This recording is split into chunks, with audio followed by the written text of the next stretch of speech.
Jadi bukannya petugas sipir itu atau hakim itu atau jaksa sama itu takut sama pelaku korupsi itu, tapi menjadi takut mereka karena teman-temannya nanti takut datang untuk menghentak penghakiman gitu loh.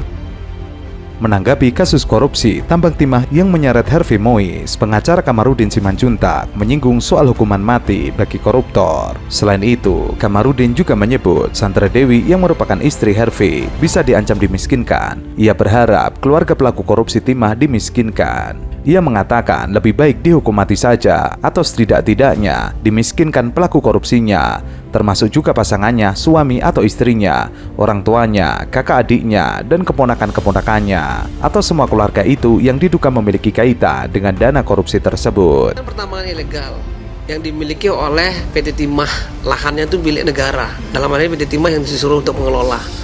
Ya, itu pertama. Ya. Kemudian dampak dari pengelolaan tersebut ya tidak saja berdampak kepada kerusakan lingkungan, tetapi juga berdampak kepada ekonomi masyarakat sekitarnya. Kemudian karena lingkungan rusak, tentu kita memerlukan rehabilitasi ke depannya. Ini juga bagian daripada yang diperhitungkan dalam perhitungan perekonomian negara. Ya. Dan yang paling terpenting adalah bagaimana next generation, bagaimana orang bisa hidup di lingkungan yang tadi sudah dirusak ke depannya. Ini perlu proses dan perlu waktu dan perlu biaya yang sangat mahal. Penyidik ini mendatangi rumah Pakubono milik HM. Di sana kita melakukan penyitaan, ada 2 jenis mobil, yaitu Rolls Royce dan Mini Cooper. Ya. Kemudian sejumlah dokumen, surat-surat kita lakukan satu penyitaan, dokumen elektronik juga kita lakukan penelitian, dan beberapa barang-barang harga yang masih dilakukan suatu verifikasi oleh tim penyidik. Kamarudin Simanjuntak meminta pemerintah bisa tegas menuntaskan kasus ini. Jadi, jangan lagi mereka sudah korupsi, masih berpesta pora. Kamarudin mengatakan tidak ada alasan bagi seorang istri untuk tidak mengetahui dari mana asal pertambahan harta pasangannya, sehingga Sandra Dewi berpotensi ikut terseret kasus korupsi sang suami. Korupsi ya. Kenapa namanya? Kita kerja keras di setiap hari ya. Dan begitu sulitnya mencari uang. Bahkan orang-orang Indonesia itu banyak saya kasih gratis di sini. Yang bisa membayar saya pungut juga biaya, yang tidak bisa membayar juga saya layani gitu ya. Terkesannya mewah-mewah gitu loh, tapi buntut-buntutnya tidak enak atau ditangkap korupsi gitu loh. Inilah yang tidak baik menurut saya. Saya kalau dari dulu saya udah katakan ya, kalau saya mau dari 2011 saya ditawari uang 800 miliar cukup beli komplek ini kalau waktu itu ya, kalau saya mau, tapi saya nggak mau. Bukan saya ya, korupsi itu kan umumnya dialihkan kepada ayah ibunya, suami atau istri, ponakan-ponakannya dan kakak adiknya. Maka sudah selayaknya mereka dimiskinkan. Korupsi ini kan ibaratnya kan melanggar pasal 2, pasal 3, pasal 18 ya.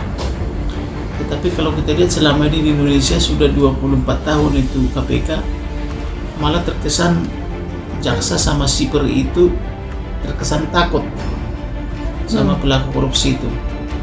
Kenapa takut? Karena teman-temannya orang-orang hebat. Ibaratnya gini loh, itu macam-macam sama gua. Jadi bukannya petugas sipir itu atau hakim itu atau jaksa sama itu takut sama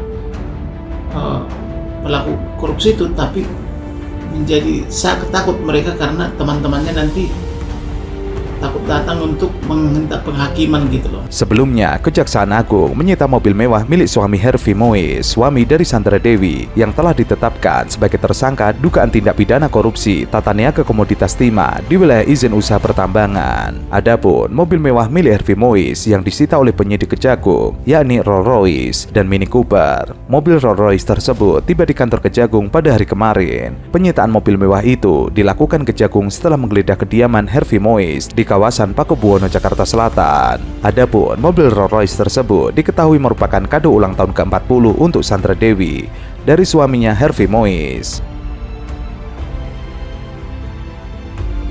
Untuk diketahui, kasus korupsi tambang timah ilegal terus memunculkan tersangka baru. Bukan hanya soal perkiraan kerugian negara hingga ratusan triliun rupiah, yang membuat publik makin menyoroti kasus ini adalah adanya keterlibatan Helena Lim, sosok yang dikenal sebagai Crazy Rich, pantai indah kapuk, kerap bergaya hidup glamor rupanya. Ada noda timah di balik barang-barang mewah milik Helena Lim.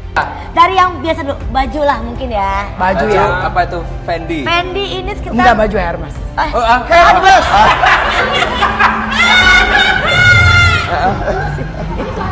Kita ketahuan miskinnya kan. Enggak tahu Hermes. Gosip. Hermes. Ini berarti Hermes. Berapa ini bajunya Hermes? Berapa Aduh, sih? udah ngeri. 40-an lah. 40 juta. Iya.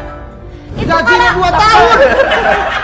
KW-nya aja udah 5 juta. Gimana sih? KW-nya 5 juta. KW-nya aja honor 1 kali manggung. Oh, tetap kan lagi.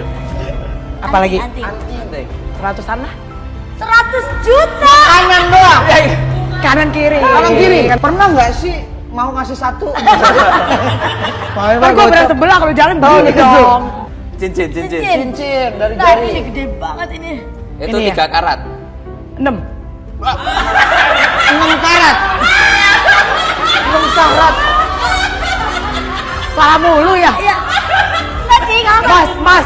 Maaf, dia jujur ya, bukan sombong, Iya. itu jujur. Mas, aku jujur. 6. Kalau karat itu berapa sih, Mas? Aku kagak ngerti lagi gitu-gituan. Aku masih tanya gram. Belum tahu Nggak ada yang karat. karat-karat ya. Iya. Berapa? Kalau kira-kira? 2 itu biasanya berapa? 400, 500. Tapi kadang kalau udah dikali 2 bukan berarti harganya langsung 1 iya. M. Bisa Tapi jauh. Berarti 1 M kan? Enggak, lebih. Lebih? 4, 5. Lebih kurang. Nah. 4 miliar. Apaan, Bang? Rokok dulu. Gimana sih? Rokok.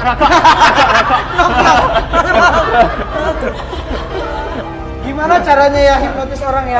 Gue mau cari tahu lah. Gelang. Agak murah.